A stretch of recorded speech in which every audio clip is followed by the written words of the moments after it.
Could you just, I guess, give your perspective late on you guys were clearly pretty upset with the officiating. Just what kind of went down? Yeah, we won the game. You watch, same thing, we watch. Leave that to them. We won. We did. We took care of business, did what we needed to do. Steve said he felt the second half, I think he called it like disgusting, and mentioned the parade to the free throw line. It seemed like, I mean, did you feel like the second half was just, I don't know, over whistled? Yeah, you watched it too. So, we watched the same thing. We got the win. That's all that matters. Steve said he didn't get an explanation for your second technical. Did you get an explanation? I don't need an explanation. I did my job. My job was done for the night. We won. Moving on.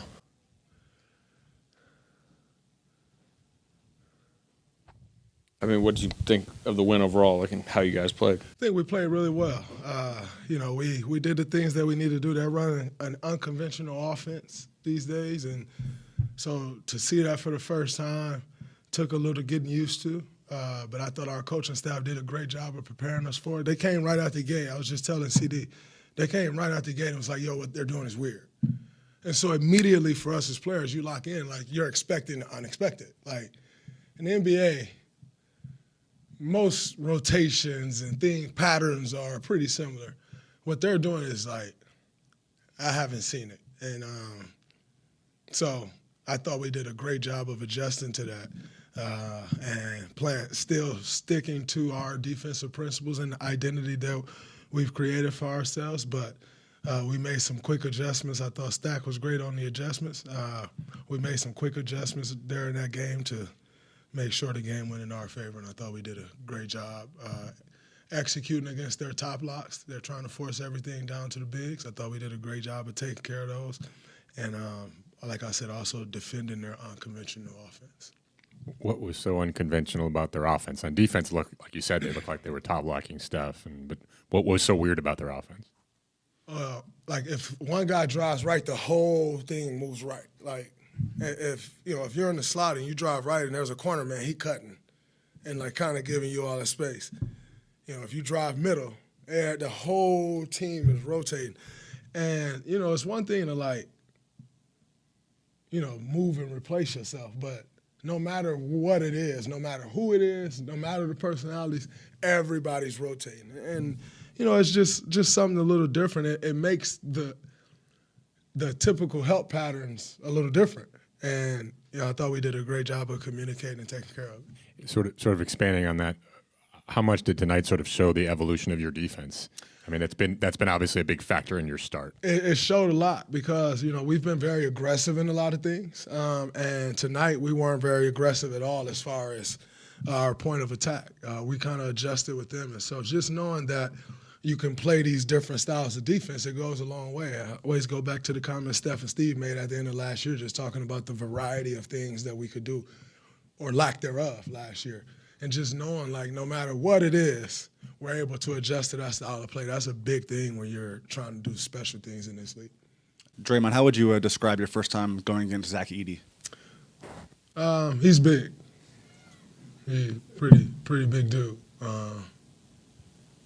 Yeah, he's a big dude. You guys on the glass, you guys had a lot of people that had multiple rebounds, 5, 6, 7. What did that say about the overall effort on the glass? We did it. We made it a point of emphasis in saying that I think we could still do a better job. They had 18 offensive rebounds. So, we can cut those down significantly.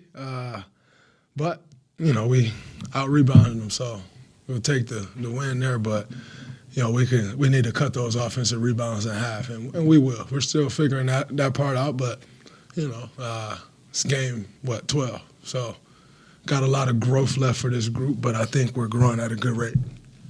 Draymond, what are you most impressive about with this bench? Obviously, it's allowing you guys, Steph didn't have to play, and typically that's not the case in years past. So what do you like about what they're doing and how they're gelling? Well, one of the things that we spoke about was, shoring that bench up, having depth. When we've had great teams, we've had incredible depth. And, everybody who's coming off that bench is playing well for us, and we need that, especially, with a little bit of the injury bug. The one thing we came in the season talking about and hanging our hat on was the amount of depth that we've had, and it's showing, and so Very impressed with the bench unit. We know, we got guys. We had guys here that could play, and then we signed a few guys that are really good. And, it's shored up that for us, and, it's winning some games for us. You guys are 2-0 in the NBA Cup, which, clears the path to potentially get out of pool play. How much do you truly care about this? A lot. Yeah. A whole lot. It's an opportunity to win something. Yeah. And anytime you have an opportunity to win something, unless you lack competitiveness, it should matter. And so it matters a lot. We want to be competing and winning everything we possibly can. And, the NBA Cup is one of those things. Dre, you guys came into the season with like a chip, overlooked, people saying you're done. 10-2, how do you keep that as a team if you keep putting up wins, people keep seeing you at the top of the Western Conference? We know what it is to be the hunted. We know what it is to be hunting.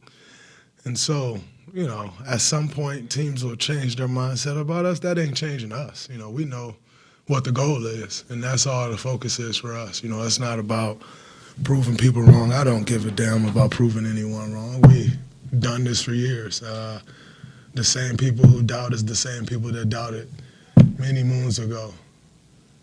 So I don't concern myself with people that's not smart. Draymond, bit of a different question for you. Driving up from San Jose tonight, you've rocked Macklin Celebrini's jersey a few times. I wonder if you could speak to what you appreciate about his game, why you're rocking his jersey, anything like that. Well, I've known him since he was maybe 10 years old. When you watch someone come in with their hockey stick, the moment you meet them and talk to him and say, hey, I had a conversation with him like, yo, you're going to be the number 1 pick at 12. And he'll shyly go, yeah, and just go on with his hockey. And to see that come to fruition and know the work that he's put in and everything that he's up against, like, what a special talent. To be 18 years old and there's nights where he's the best player on the ice. I mean, wow. And the thing I love most, I went to see Mack play when he was playing with Chicago Steel, when we were in Chicago. And the dude came and, chucked him, crazy chuck. And Mack came back right down the court and chucked the dude. Dude didn't fall. He went right back at him, boom, and just skated to the penalty box. When your best player has that type of attitude, it sets up your organization for success. A few nights ago, he got no shots on goal. And I watched the next game, first period of the next game. He was doing all the little things. Most 18-year-olds that has that skill level and doesn't get a shot on goal a whole entire night, they're going to come out and press trying to get all the shots on goal. And he's out there getting in the scrums, diving, saving pucks so they don't get a run out. He took one guy out, that was about to have a breakaway. When you're doing those little things and not consumed with, I didn't get a shot on goal, I have to get one on the go. Most players, forget young guys, most players are going to feel that way. They don't come out and do the little things. And I think that's one of the things that, you watch him and makes him so special. He's in every scrum. Man, your star isn't in a scrum. He sit out, wait for the puck to come out so he can go. You see how he finds space on the court. All of a sudden, he looped right to the middle behind the defense and ready to go. He just seems so much more advanced. His brain is as good, if not better, than his skill set. And his skill set is one of the best in the league already.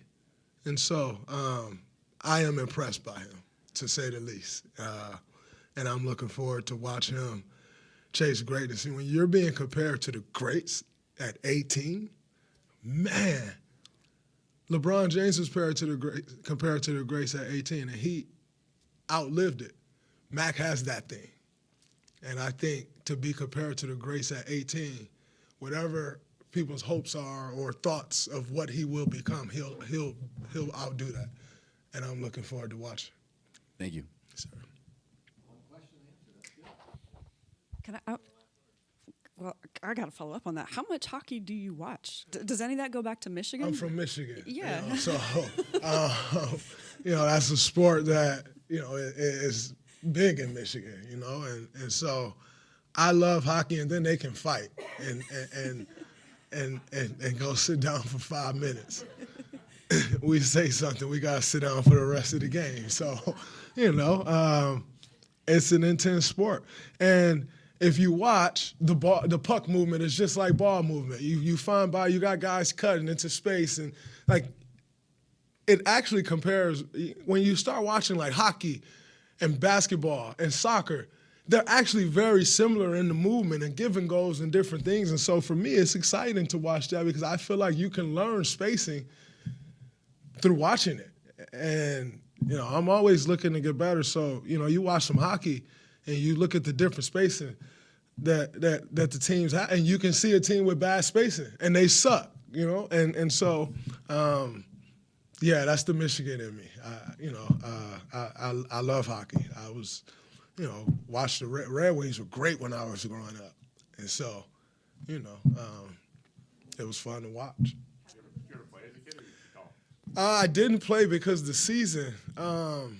Number one, in Saginaw, we didn't have much money in Saginaw, so we had floor hockey. I didn't want to play no floor hockey.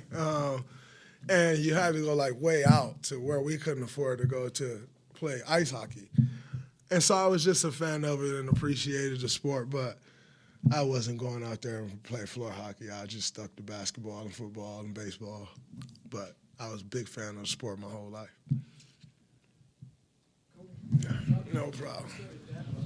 I was probably long-winded as hell on that answer. I'm sorry, but